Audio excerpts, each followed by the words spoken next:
What if an artificial intelligence could do more than just play music? What if it could truly collaborate with a human musician? Responding, adapting, just like another person would. Imagine a duet where you genuinely couldn't tell who was human and who was the machine. Well, today we're taking a deep dive into a really fascinating paper that explores exactly that. A real-time AI piano accompaniment model. Our mission is to unpack its, let's say, innovative design, look into how rigorously it was tested, and really try to understand what its human-like qualities mean for the future of music. Yeah, and right from the start, it's super important to grasp the core idea here. This research, it isn't actually about getting perfect robotic timing. It's almost the opposite. It's about building an AI musician that deliberately tries to copy the nuances, sometimes, slightly off responses you get when humans play together. The aim is for musicality, that human feel, rather than just hitting notes precisely on time. The paper actually says it was trained to resemble human musicians faced with the same task. Okay, so it's not about making a robot play flawlessly, but making it play like us. With all our, human quirks, that feels like a really big difference. But if it's aiming for that kind of human-like imperfection, how do you even start to quantify that or design for it? Isn't there a risk it just sounds messy rather than human? That's exactly the tightrope they had to walk. The whole study operates in a very specific, carefully defined space. It absolutely needs real-time processing of the live human performance, so the AI can react pretty much instantly. And for Western classical music, which is the focus here, something called score following, or alignment, is key. That means matching up the live playing with the written music, so the AI always knows where the human is. All the experiments happen specifically within a MIDI environment. You can think of MIDI as like a digital language for musical instruments. It lets keyboards and computers talk to each other about notes, timing, how hard keys are pressed velocity. It's perfect for capturing the detailed interpretation data they needed. Right, that makes sense. MIDI gives you that precise data stream. But how do you translate something so fluid, so expressive like a human performance into that structured data an AI can actually work with? That seems like a huge conceptual leap. It absolutely is. It's a critical step. So in this study, they define an interpretation as their main data set.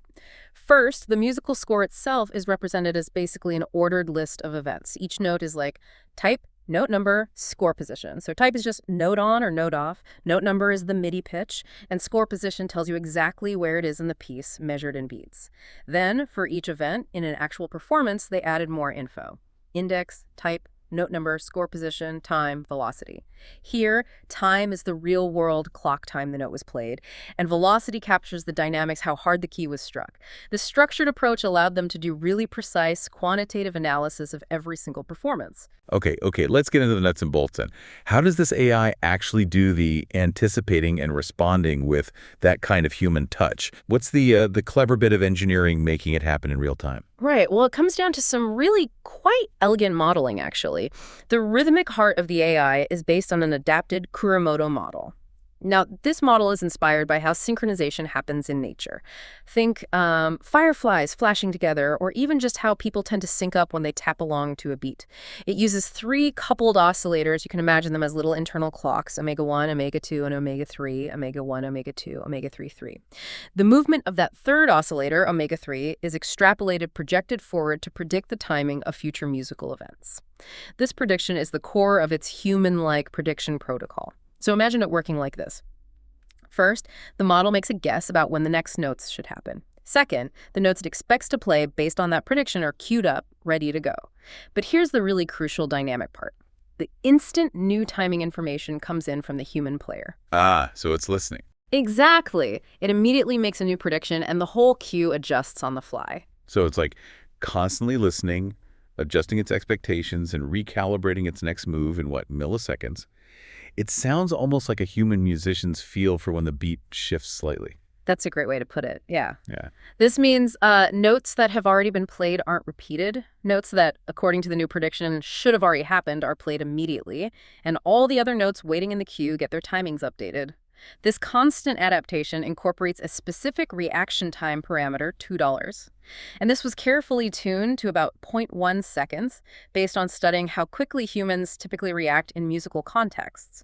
So it mirrors our own response lag. And to handle all this complex stuff in real time, the model was programmed in Python using 3 threads running in parallel. Basically, one thread is always listening to the input, another is constantly doing the prediction calculations, and a third acts as the worker, making sure the AI plays its notes at the right updated time. Wow, like splitting its brain. Pretty much. This multitasking was essential for responsiveness. It also had some simple error handling, checking pitches matched the score, inserting notes the human might have skipped. And there was a dynamics following mechanism, too. It calculates a running average of the human's key velocities and applies a simple linear transformation to decide how loud its notes should be. It's quite a neat system. That's incredibly intricate. Yeah. So once they built this sophisticated, adaptable AI, how did they actually test it? How did they figure out if it really felt like playing with another human? They designed a really clever blind trial. The goal was to directly compare human-machine collaboration with human-human collaboration without the participants knowing which was which. The physical setup was key. They had 2 MIDI keyboards, a Kawai K300 and an M Audio Pro Keys Sono 61 hooked up to a computer. And crucially, all the sound, whether from the human player or the AI accompaniment, was routed through the computer's MIDI output to speakers. This was absolutely vital to ensure the sounds were indistinguishable. The participants couldn't tell just by the sound quality if their partner was human or AI. Ah, clever. Leveling the playing field, sound-wise. Exactly. So the subjects, who were all pianists, played one part of a duet. They had no idea if the accompaniment they were hearing was generated by the computer that was called Procedure A or played live by an experimenter, which was Procedure H. There were also listeners in the room who weren't playing, and they also had to guess the partner's identity. Okay, well, what music did they use? Did they pick something complex? They actually chose 3 fairly familiar pieces, likely to minimize differences based purely on playing skill. First was Mozart's Twinkle, Twinkle, Little Star theme in Variation 2. The participant played the right hand, the AI or human played the left, and the third piece was the Bach-Gounod Ave Maria. Here, the participant played Bach's famous Prelude C major, and the AI or human played Gounod's overlying melody. They had 12 pianists participate in total, and they completed 80 trials altogether. Each pianist played each piece multiple times with different unknown partners. So quite a bit of data then. How do they analyze it all? Well, after recording everything, all the performances, human, and human AI, were carefully aligned back to the musical scores to create those detailed interpretations we talked about earlier, with all the precise timing and velocity data. Then they applied what they called objective discriminants, basically, quantifiable ways to measure differences. First up was desynchronization, symbolized as delta. This measures how tightly synchronized the 2 parts are. It averages the absolute time difference between notes that are supposed to sound exactly together. Lower delta means tighter sync. Okay, so how together they are. Precisely. Second was jerkiness, or J. This measures the smoothness of the performance tempo. Think of it like driving. If you're constantly hitting the gas and brake sharply, that's jerky. Musically, it quantifies sudden, abrupt changes in note timings. It's actually calculated as the sum of squared third-order differences of note onset times, basically, the musical equivalent of the third derivative of position in physics. A higher J means less smooth. Right, so less fluid playing. And the third? The third was looking at velocity curves. This analyzed the relationship between the input velocities, how hard the human played, and the output velocities, how hard the AI or the human partner played in response. Got it. So objective measurements of timing, smoothness, and dynamics. What about the subjective side? What did the humans think? Good question.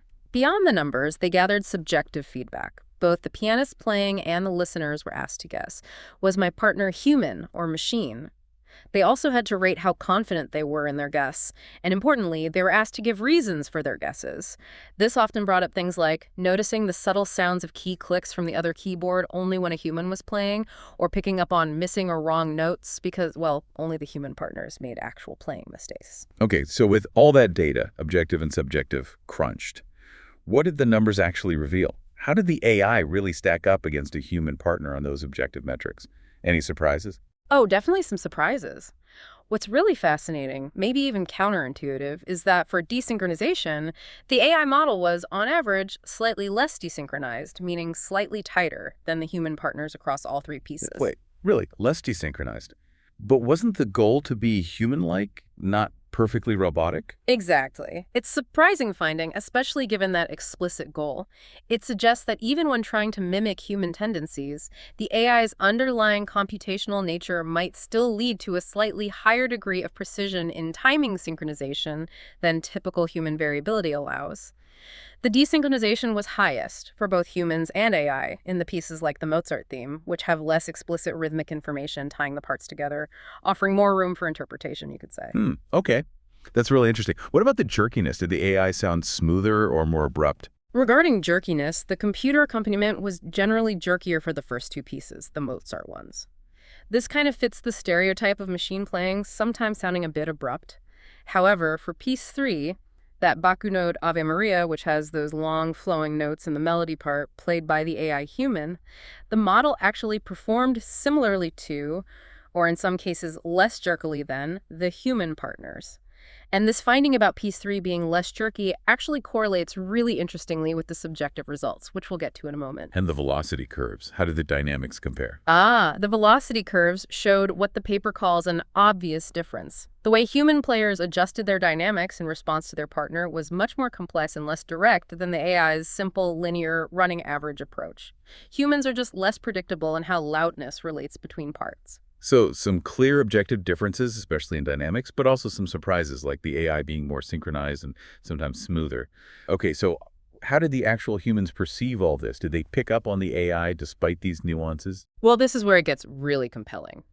Overall, the pianists who were playing guessed correctly about 59% of the time. The listeners guessed correctly 47% of the time, so pretty close to chance for them. Interestingly, the listeners often reported higher confidence in their guesses, even though their accuracy wasn't better.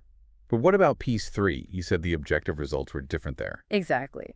For piece 3, the Ave Maria, something remarkable happened.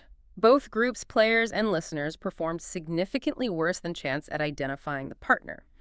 The participants playing were only correct 33% of the time, and the listeners guessed right only 10% of the time. 10%? Wow, that's basically guessing wrong most of the time. It strongly suggests that for this particular piece, the model's performance was genuinely human-like enough to be truly deceptive, even though we saw those objective differences like in the velocity curves.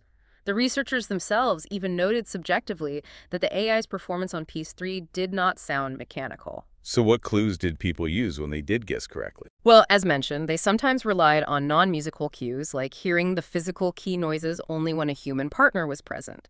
Also, the presence of actual mistakes, missing or wrong notes, was a dead giveaway for a human partner, as the AI didn't make those kinds of errors.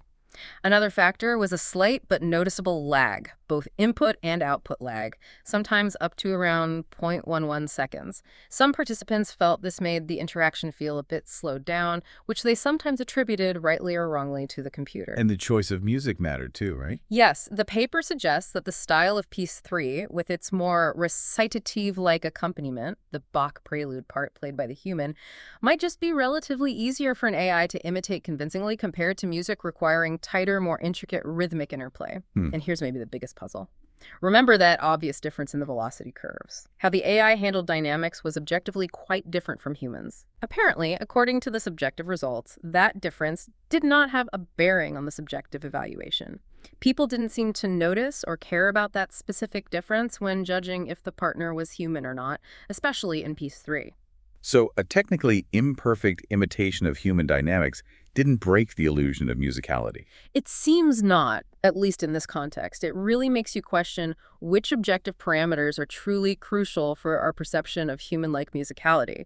It might be less about mimicking every single detail perfectly and more about capturing the overall feel and responsiveness. Fascinating. So looking at all these results, the successes and also the differences, where does this leave the AI model? What are its current limitations if the goal is a truly nuanced musical partner? Well, the model, as sophisticated as it is, currently only uses a pretty small fraction of the musical information a human musician intuitively processes. It's primarily focused on timing, and as we saw, a relatively basic representation of dynamics. It lacks what the paper calls an intrinsic understanding of its musical content. For example, it doesn't really account for articulation, how long or short notes are held, staccato versus legato, or things like more complex paradigms of phrasing, shaping musical lines expressively. These are things humans do naturally, and they're intuitively desirable for a truly natural-sounding musical collaboration. That's where the development needs to go next. But, stepping back, the study really successfully shows that an AI model, one designed specifically around human traits like synchronization tendencies, can effectively capture important aspects of collaborative performance. And it can even deceive human listeners, especially in certain musical contexts like Piece 3. It really validates the approach of aiming for human-like interaction rather than just raw mechanical perfection. Absolutely. I think the findings give us really valuable clues about what constitutes musicality when we talk about AI. Even though objective differences definitely still exist between the human and the machine performance, that subjective experience, especially the Piece 3 result, points to a really compelling step forward. It feels like AI is getting closer to being a genuine musical partner. For sure. And future work is undoubtedly going to dig deeper into incorporating a much richer understanding of the music itself. Harmony, phrasing, articulation, and more sophisticated ways of handling expression. That's how the gap will continue to close, moving towards more seamless, natural human AI musical teamwork. It really highlights this fascinating tension, doesn't it? The AI that plays in some ways less perfectly according to strict metrics, but more like a human, ends up being indistinguishable. What does that tell us about what we actually value in a musical partner? Is it flawless precision? Or is it something more human, more responsive, even if slightly imperfect?